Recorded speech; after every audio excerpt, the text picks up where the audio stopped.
এটা হচ্ছে দিনাজপুরের রামসাগর। রামসাগর না রামসাগর? এটা রামসাগর। হ্যাঁ মোহাম্মদ, এই যে মোহাম্মদ শুরু করছে রামসাগরকে রামসাগর নাম দিবে, এই জন্য সে রামসাগরের পিছনে দৌড়াইতেছে। আরে মোহাম্মদ থাক থাক, আয়।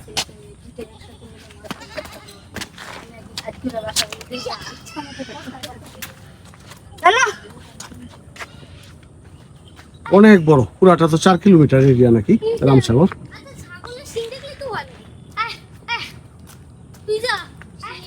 আচ্ছা এইটা যদি কেউ প্রতিদিন একবার করে হাঁটে মানে হ্যাঁ, ডায়াবেটিস হওয়ার কোনো সম্ভাবনা নাই। আচ্ছা ভাবির দিনে একবার করে হাঁটা দরকার। ঠিক নেই। আচ্ছা আমার বিশ্বাস হইতেছে, আমার একটু কইলো তো কয় ঘন্টা লাগবে না? যে শাপলা মনে হয়। হ্যাঁ শাপলা টাপলা। হ্যাঁ শাপলা। ভরে যাবে 1 ঘন্টা।